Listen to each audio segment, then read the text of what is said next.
We're here today to discuss the May 1, 2013 officer-involved shooting involving Officer Denton Little and Mr. Lawrence Graham III.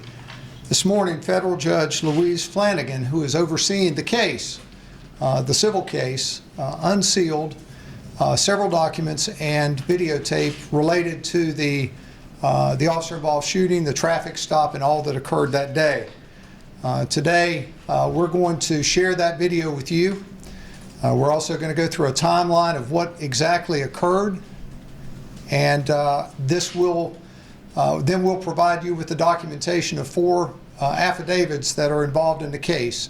Those affidavits involve the statements from Officer Burlingame, who conducted the initial traffic stop, Officer Denton Little, who was actually involved in the officer-involved shooting, Dr. Lawrence Scott, the medical examiner who conducted the autopsy on Mr. Graham, and District Attorney Billy West.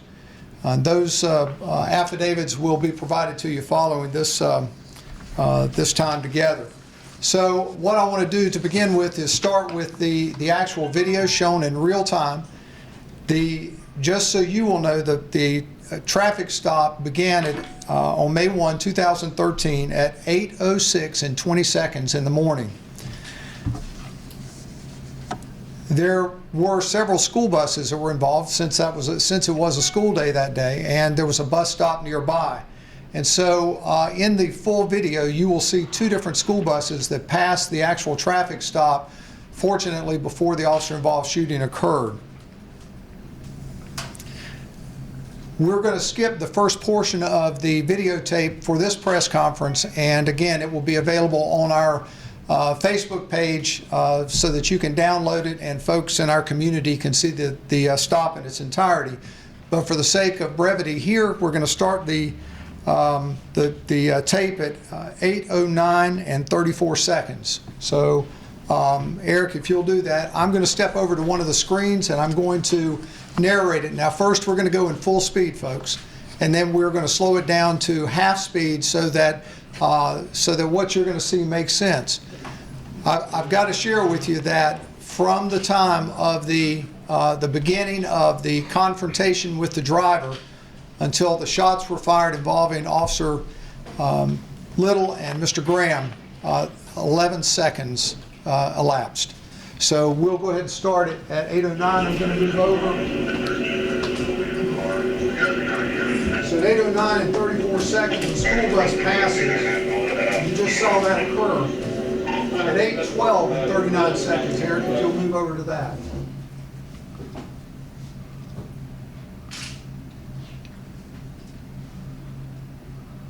And there you see a second school bus pass. We're going to skip to 8:15 and 39 seconds now. Actually, Eric, go to 8:13 and 54. Yes, sir. Back up just a minute. All right. So Officer Burlingame has now told Officer Little that he smelled marijuana in the car. You'll hear that on the videotape.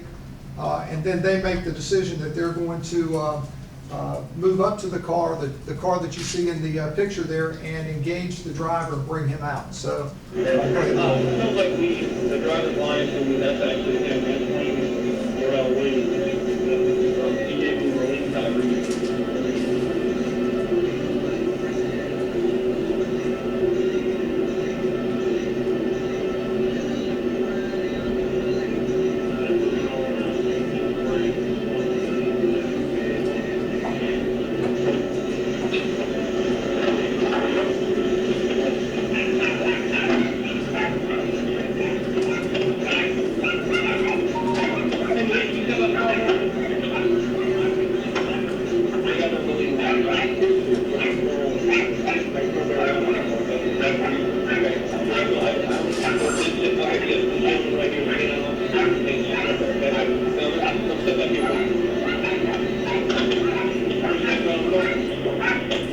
Stop that real quick. I want to share with you that the video that you're seeing is from Officer Burlingame's car. Officer Little is the backup officer, did not respond to emergency traffic to the backup. He is parked directly behind Officer Burlingame's car. The individual that just came out of the car is the driver of the vehicle. And Officer Burlingame has asked him to come back to the patrol car, and he'll begin to search him for weapons or contraband. And what you'll see come on the screen on the hood of the car is contraband, and you'll see that on the car. Things are going to move very, very quickly now. Yeah, go ahead, please.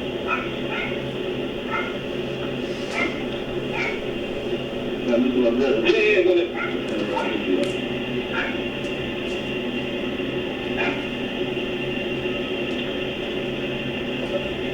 Y'all just smoke or what it is? That's my own way. Okay. But I got it.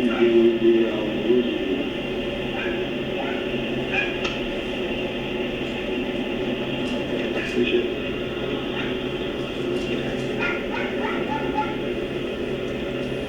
Come on, man.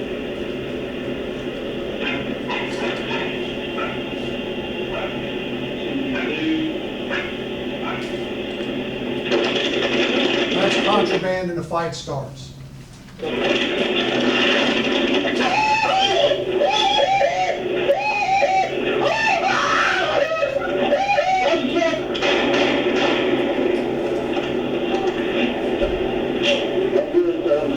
Stop the tape. What you just saw occurred in 11 seconds from the time that the driver came out of the car and the struggle begins to the shots that are fired. And what you have seen is all the videotape that we have. The actual shooting and what you saw Mr. Graham do as he went in front of the car. We're going to slow it down so that you can get a better view of that. And if you'll notice, Officer Little did not have his service weapon out until long after Mr. Graham came out of the car with that gun. So if you'll back it up, Eric, and let's go half speed now.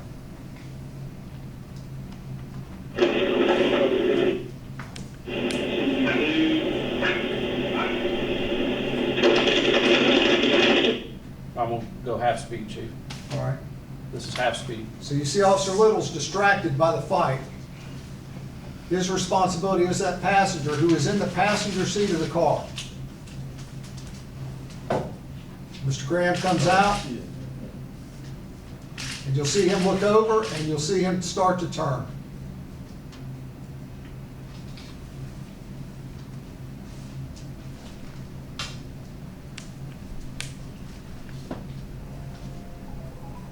All right, you can go back to full speed.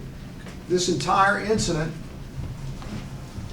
again, began at 8:06 and 20 seconds on May 1, and it concluded on May 1 at 8:21 minutes and 1 second. So about 14 minutes. And what you saw initially was a routine traffic stop, if there is any such thing as a routine traffic stop.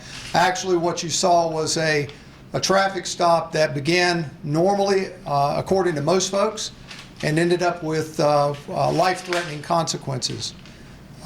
The statements that we will release from the four folks will better detail what their perspectives were when this occurred. And rather than me surmise or try to paraphrase something that they said, since we're still in civil litigation over this, we will let those statements provide the picture that they have. You know, this is our effort to continue to build transparency with our community. It is not pretty. Fortunately, at that time, no one lost their life. Mr. Graham did succumb to medical injuries medical complications 6 months later. Mr. Graham was paralyzed as a result of the shots fired. And I believe you heard 3 shots on the videotape, and multiple folks indicate that that's correct, that there were 3 shots fired by Officer Little. You know, this is another example of why, for us, body cameras are so important. Because while the dash camera in this case gave 75% of the story, The vehicle that was parked in front of the police car and the dash camera blurred a lot of what occurred, but that's exactly what happens, folks. We can't, unfortunately, stage everything so that it's perfect for the cameras. And even Officer Burlingame struggled with the individual who began to fight him. You saw that, you heard it, but it all happened off of camera. That individual, by the way, the driver of the vehicle, was arrested without incident. I will be happy to answer any questions that you may have. Yes, sir. Obviously, if you're still in the middle of civil litigation, why are you releasing the video now? Well, That's going to taint a jury pool. No, actually, Greg, that was the decision of the federal court judge, Louise Flanagan, who is overseeing this case. And if she felt, in her opinion, that it would not in any way taint the jury, then we're going to certainly honor that. And I think we're living to the spirit of the new body camera and dash camera law that Governor McCrory signed into effect several months ago. While it's not law yet, I believe it begins October 1. This is an example of a judge saying that this can be unsealed and shared with the public. And I think our citizens need to be able to see for themselves exactly what occurred and let them draw those conclusions for themselves. We will release not only the full speed version of this, we're also going to release the half speed so that there's no doubt of what occurred. And the half speed will begin just shortly before the interaction where the officers reapproached the car. Well, one quick follow-up. The 3 gunshots, were they all by the officer, or did the suspect fire one? I will refer you to those affidavits from the individuals that we'll be providing to you shortly. Okay. How many body cameras do you have on the force now? I'm going to be, could be a smart aleck and say all of them. But Brian, we actually have all of our patrol officers and patrol sergeants are equipped every day with body cameras. We have enough spares so that if one breaks, they can have that to supply them until their camera is repaired or replaced. We also have spares so that the officers at the end of their shift can dock their normal cameras. We have spares that they can wear home. So that if they're involved in some police activity, they're again covered by body cameras. We've also purchased enough now so that our detectives and our detective sergeants, when they're in the field conducting interviews or involved in some police action, are now wearing those body cameras as well. We think that they're critical to transparency, to helping us understand more about the activities that our officers are engaged in, but also helping us to identify great tactics and learning from great tactics and learning from those tactics that might be less desirable so that we can correct some behavior. Any changes to your policy, training, or operation since that you reviewed that? Well, Greg, there's been a lot of changes to policy and procedure. Of course, certainly with our use of force policies, we're always looking for the very best and latest in training and policies that we can provide our folks. This occurred over 3 years ago, and so a lot has changed not only at Fayetteville PD but also in the policing profession. So many policies and procedures have changed, and one of the greatest ones again is the officers need to have their body cameras on and activated when they're engaged in what most folks would consider a routine traffic stop. And again, I think the important thing to note here is there's no such thing as routine in the activities that our officers are engaged in. And this was before body camera. And this certainly was before body cameras, yes. Okay, that was my Yeah, next question. yeah. Were any Yeah. officers No, with sir. body cameras No, at sir. the time? No, sir. We were in the process of doing the research, but we had not field deployed any at that point. No, sir. So the Officer Little, whatever happened to him regarding, was he cleared of wrongdoing? What was his status? Was he still? I'll refer you to the district attorney's affidavit to the court case, and then you can draw your conclusions there. He's still officer with the department? Officer Little and Officer Burlingame both have left the department. Can you tell us why? Their choice.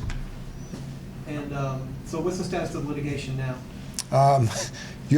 You'll have to talk to the attorneys on that. I'm not involved in the litigation. Paul, we'll make sure that we have all the affidavits supplied to everyone shortly. Okay.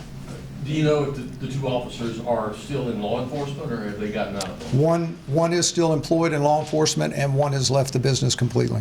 One last question. Which one is still in law enforcement? Officer Burlingame is still in law enforcement.